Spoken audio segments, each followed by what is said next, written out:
యదన్యేషాం హితం న స్యాత్, యదన్యేషాం హితం న స్యాత్ ఆత్మనః కర్మ పౌరుషం, ఆత్మనః కర్మ పౌరుషం అపత్రపేతవాగేన, అపత్రపేతవాగేన నత్తత్కుర్యాత్ కథంచన, నత్తత్కుర్యాత్ కథంచన. తాను పురుషాకారంతో చేసే పని ఇతరులకు మేలు చేయనప్పుడు సిగ్గుపడే పని ఏ రకంగానూ చేయకూడదు. కురుసుత్తమ, 10 మంది కూడిన సభలో మెప్పు పొందే పని అలాగే చేయాలి. శీలం గురించి నేను సంక్షిప్తంగా దీనిని చెప్పాను.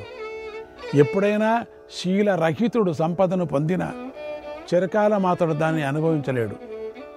సమూలంగా అది నశించిపోతుంది. కుమార, మిక్కిలి విశిష్టమైన సంపదను యుధిష్ఠిరుని నుండి నీవు పొందాలనుకుంటే దీని యథార్థ తత్వాన్ని గ్రహించి శీలవంతుడు అవ్వు అన్నాడు ధృతరాష్ట్రుడు. నరేశ్వరుడైన ధృతరాష్ట్రుడు తన పుత్రునికి ఇదంతా చెప్పాడు. ఆ రోజు చెప్పాడు, పాపం కౌంతేయ, దీనిని ఆచరించు, తర్వాత ఆ ఫలితాన్ని పొందగలవు అన్నాడు భీష్ముడు. శ్రీకృష్ణాయ పరమాత్మనే నమః. 125వ అధ్యాయం. యుధిష్ఠిరుడు ప్రశ్నించాడు, పితామహ, మనిషికి శీలం ప్రధానమని నువ్వు చెప్పావు. ఆశ అనేది ఎలా పుడుతుంది? ఆశ అంటే ఏమిటి? పితామహ, నాకు దుర్యోధనుడి మీద గొప్ప ఆశ ఉండేది. యుద్ధం కనుక వస్తే అతడు ఉచితమైనదే చేస్తాడని, యుద్ధం చేయకుండానే అతడు నాకు అర్ధరాజ్యం ఇస్తాడని అనుకునేవాడిని. ప్రతి మనిషికి గొప్ప ఆశ పుడుతూనే ఉంటుంది. అది భగ్నమైతే ఏమవుతుంది? దుఃఖం కలుగుతుంది. ఒక్కొక్కసారి మరణం కూడా సంభవిస్తుంది. ఇందుకు సందేహం లేదు. ఆశాం మహత్తరాం మన్యే, ఆశాం మహత్తరాం మన్యే పర్వతాదపి సద్రుమాత్, పర్వతాదపి సద్రుమాత్ ఆకాశాదపి వారాజన్ అప్రమేయైవ వా పునః, అప్రమేయైవ వా పునః.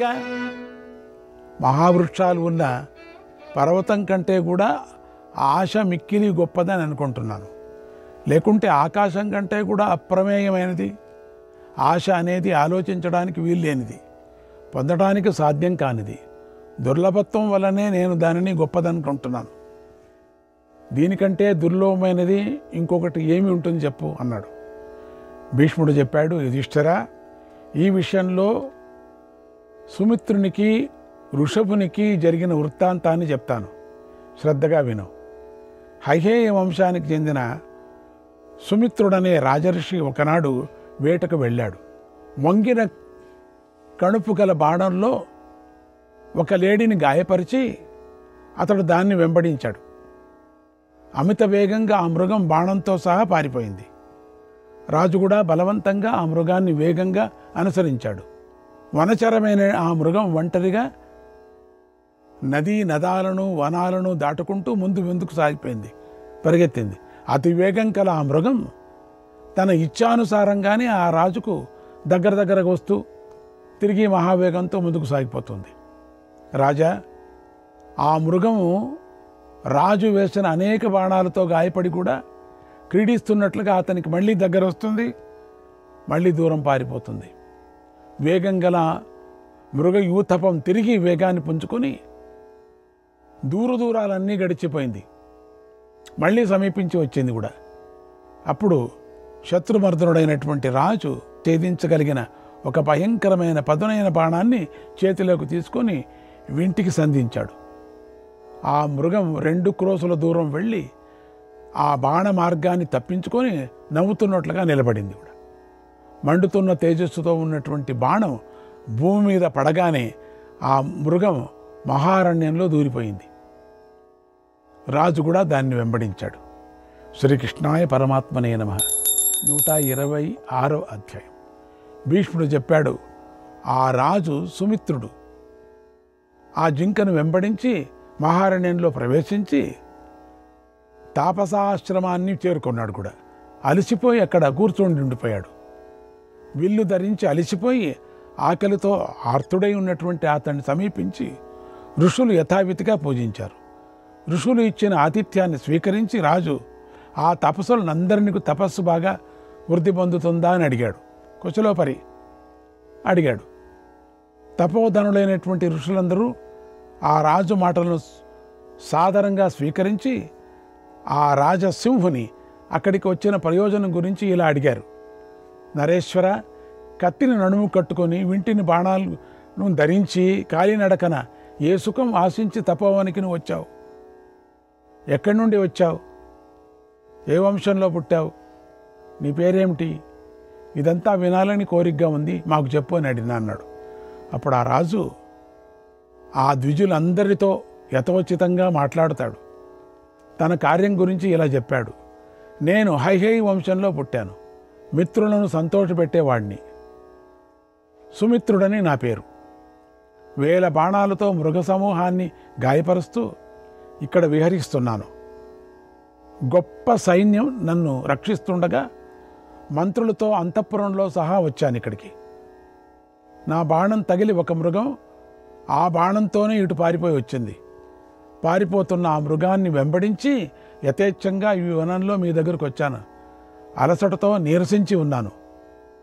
రాజ లాంఛనాలన్నీ కోల్పోయి హతాశుడినై అలసటతో నీరసించి మీ ఆశ్రమాన్ని చేరుకున్నాను. ఇంతకంటే వేరే దుఃఖమేముంది? తపోధనులారా, నా ఆశ భగ్నం కావడం వలన కలిగినదంతా తీవ్రమైన దుఃఖం. నా రాజలాంఛనాలన్నీ వదలడం వలన కానీ పట్టణాన్ని వదలడం వలన కానీ కలగలేదు. మహాపర్వతం హిమాలయాలం కానీ అగాధమైన జలరాశి కల సముద్రం కానీ తమ వైశాల్యం చేత ఆశతో సమానం కావు కదా. అంతులేని ఆకాశంలా ఆశకు కూడా అంతం చూడలేదు నేను. మీకంతా తెలుసును. మీరు తపోధనులు, సర్వజ్ఞులు కదా. మీరందరూ గొప్ప మహానుభావులు. కాబట్టి నా సందేహాన్ని అడుగుతున్నాను. ఆశావాది అయినవాడు పురుషుడా, అంతరిక్షమా? లోకంలో ఈ రెండిటిలో మహత్యం వలన ఏది గొప్పదో తెలుసుకోవాలని నాకు అనిపిస్తుంది. దీని యొక్క తత్వాన్ని వినాలని ఉంది. ఇక్కడ దుర్లభమైనది ఏముంటుంది?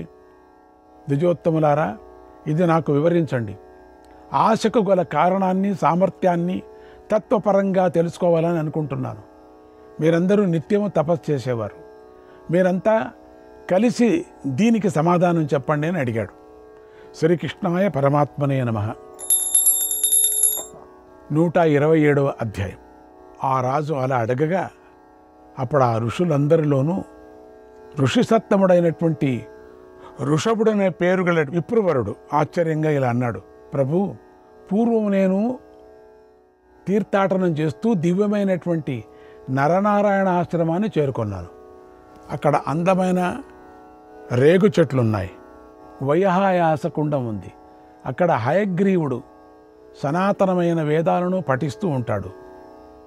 ఆ వైహాయాస కుండంలో ముందుగా శాస్త్రోక్తంగా పితరులకు దేవతలకు తర్పణాలిచ్చి ఆ తర్వాత ఆశ్రమంలో ప్రవేశించాను.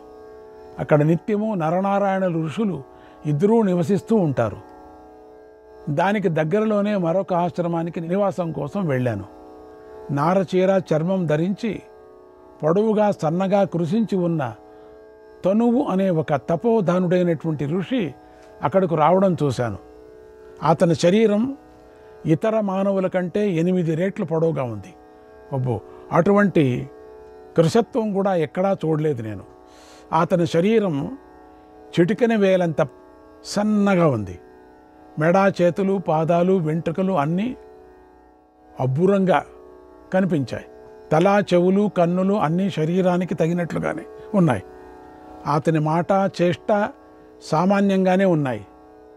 కృషించిన ఆ విప్రుని చూసి నేను భయపడి మనసులోనే చాలా బాధపడ్డాను.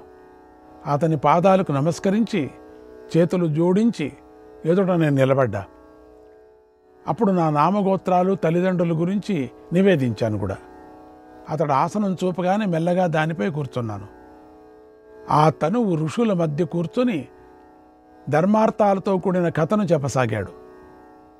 అతడు చెప్తూ ఉండగానే కమలాల వంటి కన్నులు గల ఒక రాజు వేగవంతమైనటువంటి గుర్రాలెక్కి సైన్యంతో సహా అంతఃపురంతో సహా, అతడు భూరుద్యుమ్నుని తండ్రి, మహాకీర్తిశాలి, శ్రీమంతుడైనటువంటి వీరద్యుమ్నుడు అరణ్యంలో పుత్రుని కోల్పోయి మనసులోనే పరమ దుఃఖితుడై ఉన్నాడు. ఆ కొడుకును ఇక్కడ చూశాను అంటూ ఆ రాజు ఆశాహతుడై పిచ్చిపెట్టినట్టు ఇంతకుముందు ఈ వనంలో ఇంత తిరగసాగాడు. మళ్ళీ తిరుగుతున్నాడు. పరమ ధార్మికుడు, ఒక్కడే కొడుకు, మహారణ్యంలో పోయాడు. అతన్ని చూడడం ఇక నాకు దుర్లభం అని అతడు పదే అంటున్నాడు. ఊరికి తనకు తానే మాట్లాడుకొని పోతున్నారు. అతన్ని చూడటం నాకు సాధ్యపడదు. అయినా నాకు చాలా ఆశగా ఉంది. ఆ ఆశ నన్ను సంపూర్ణంగా శరీరం అంతా ఆవహించుంది. అందుకోసం చావడానికి కూడా సిద్ధంగా ఉన్నాను, ఇందులో సందేహం లేదు అని అరుస్తున్నాడు. మునులలో ఉత్తముడైనటువంటి తను మహర్షి ఇది విని తల వంచి ధ్యానమగ్నుడై 2 గడియల సేపు ఉండిపోయాడు. అతడు ధ్యానించడం చూసి దుఃఖితుడైనటువంటి రాజు దీనంగా మెల్లమెల్లగా చాలాసార్లు ఇలా అన్నాడు: దేవర్షి, దుర్లభమైనదేది, ఆశ కంటే గొప్పది ఏది, దయచేసి చెప్పండి అన్నాడు. ముని ఇలా చెప్పాడు: నీ కొడుకు పూర్వం తన దురదృష్టం కొద్దీ ఒక పూజ్యుడైన మహర్షిని అవమానించాడు. రాజా, అతడు బంగారు కలశాన్ని వలకలాలను అడిగాడు. నీ కొడుకు అవమానించి కూడా వాటిని ఇవ్వలేదు. దానితో ఆ విప్రర్షి చాలా దుఃఖిస్తూ నిరాశ చెందాడన్నాడు. ఆ మాటలు విని ఆ రాజు ఆ ఋషికి నమస్కరించి అలసటతో కూలబడిపోయాడు. తపోవనాలతో ఆచరించే శిష్టాచార విధిని అనుసరించి మహర్షి అర్ఘ్యపాద్యాలు తెచ్చి రాజుకు సమర్పించాడు. అప్పుడు మునులందరూ నరశ్రేష్ఠుడైనటువంటి ఆ వీర్యాధ్యుముని సప్తర్షులు ధ్రువ నక్షత్రాన్నిలాగా నలువైపులా చుట్టి కూర్చున్నారు. రాజును అప్పుడు వారు ఈ ఆశ్రమానికి రావడానికి గల కారణాన్ని ప్రశ్నించారు. శ్రీకృష్ణాయ పరమాత్మనే నమః. 128వ అధ్యాయం. వీరద్యుమ్న మహారాజు తమ ఆశ్రమానికి రావడానికి గల కారణాన్ని మునులంతా ప్రశ్నిస్తున్నారు. రాజు ఇలా చెప్తున్నాడు: నేను వీరద్యుమ్నుడనే పేరు గల రాజు. పోగొట్టుకున్నటువంటి నా కొడుకు భూరుద్యుమ్నుడి కోసం అన్వేషిస్తూ అడవికంతా వచ్చి ఎతుకుతున్నాను. నాకు అతడు ఒక్కడే కొడుకు, చిన్నపిల్లవాడు, అడవిలో కనపడం లేదు, అన్వేషిస్తూ తిరుగుతున్నాను అని అన్నాడు. రాజు ఇలా చెప్పగానే ముని అధోముఖుడై ఊరికే ఉండిపోయాడు. రాజుకేమీ బదులు చెప్పలేదు కూడా. పూర్వం ఎప్పుడో ఆ రాజే ఆ ఋషిని గౌరవించలేదు. ఆశాభంగమైన అతడు ఏ రకంగానూ రాజుల నుండి ఏది ప్రతిగ్రహించను, ఇతర వర్ణాల నుండి కూడా ఏది తీసుకోనని నిశ్చయించుకొని అప్పుడు దీర్ఘకాలికమైన తపస్సులో లగ్నమయ్యాడు. ఒక పరి అవమానమైంది కదా, అందుకని ఈ రాజు నుంచినే నాకు అయింది కదా అనే దృష్టితో ఆ రోజు నుంచి ఎవరి యొక్క జోలికి రాకుండా తనకు తాను తపస్సు చేస్తున్నాడు. చిరకాలం నిలిచే ఆశయే మూర్ఖుడైన పురుషుణ్ణి నడిపిస్తుంది కదా, దాన్ని నేను తొలగించుకుంటానని నిశ్చయించుకున్నాడు. వీరద్యుమ్నుడు మునిసత్తముణ్ణి తిరిగి ఇలా ప్రశ్నించాడు కూడా: ఆశ కంటే దుర్బలమైనదేది? మళ్ళీ అడుగుతున్నాడు. ఈ భూమి మీద దుర్లభమైనది ఏదేది? భగవన్ తమరు ధర్మ మార్గాలను దర్శించిన వారు కదా, నాకు ఈ తత్వాన్ని తెలియజేయండి అని ప్రార్థన చేస్తున్నాడు. అప్పుడు విషయమంతా గుర్తుకు తెచ్చుకొని అతను గుర్తు చేస్తున్న వాడిలా కృషించిన శరీరం గలటువంటి ఆ విప్రోత్తముడు రాజుతో ఇలా అన్నాడు: రాజా, ఆశను మించిన బలహీనత మరొకటి లేదు. ఈ దుర్లభత్వం చేతనే నేను రాజులను యాచించాను ఆ సమయంలో అని అన్నాడు. అప్పుడు రాజు ఇలా అన్నాడు: బ్రహ్మన్, నీ మాటల వలన ఆశ వలన దుర్బలత్వం కలుగుతుంది. ఆశను జయించడం వలన పుష్టి కలుగుతుందని గ్రహించాను.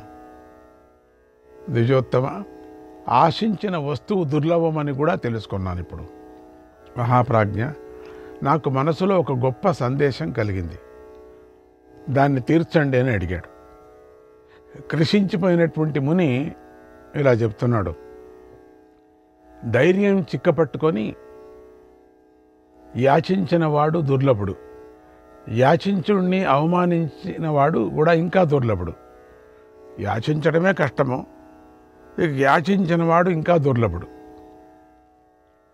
అంటే యాచకుణ్ణి అవమానించిన వాడు కూడా దుర్లభుడు. కృతజ్ఞులు, క్రూరులు, సోమారులు, ఇతరులు కూడా అపకారం చేసేవారు, వీరిలో ఉండే ఆశ ఎన్నటికీ తీరదు. కాబట్టి చింతలో దుర్బలం అవుతుంది, నాకంటే కూడా దుర్బలంగా ఉంటుంది. ఒక్కడే కొడుకున్న తండ్రికి తన కొడుకు పోయినప్పుడు లేదా దేశాంతరాలకు వెళ్ళి అతని సమాచారం తెలియకపోవడం వలన మనసులో కలిగే ఆశ నాకంటే కూడా అతి దుర్లభమైంది. మరేంద్ర, వృద్ధ స్త్రీలను పుత్రుని కనాలనే ఆశ, వృద్ధ స్త్రీలకు ఇంకా ఆశ ఉంటుంది, పుత్రుని కనాలని చెప్పేసి ఆశ. ఇక ధనికులకు ఇంకా కొంచెం ధనం కూడబెడితే బాగుంటుంది, సంపాదన ఇంకా చేయాలనేటువంటి ఆశ ధనవంతులు కలుగుతుంది. నాకంటే దుర్లభమైనటువంటి స్థితికి వాళ్ళంతా వెళుతున్నారు. వయసు వచ్చినటువంటి కన్యలు వివాహ సంబంధమైన మాటలు వింటూ వివాహం పట్ల పెంచుకునే ఆశ ఇక నాకంటే దుర్లభతం అని తెలుస్తుంది. అటువంటి దుర్బలతరం అంటే ఇంకా బలహీనత నాకన్నా ఎక్కువ వాళ్ళకే అనిపిస్తుంది, నేనే మేలేమో అనిపిస్తుంది. అంటే ఆశ అనేటువంటిది ఈ ఉదాహరణలంతా చెప్పుకొని వెళుతున్నారు. శ్రీకృష్ణాయ పరమాత్మనే నమః.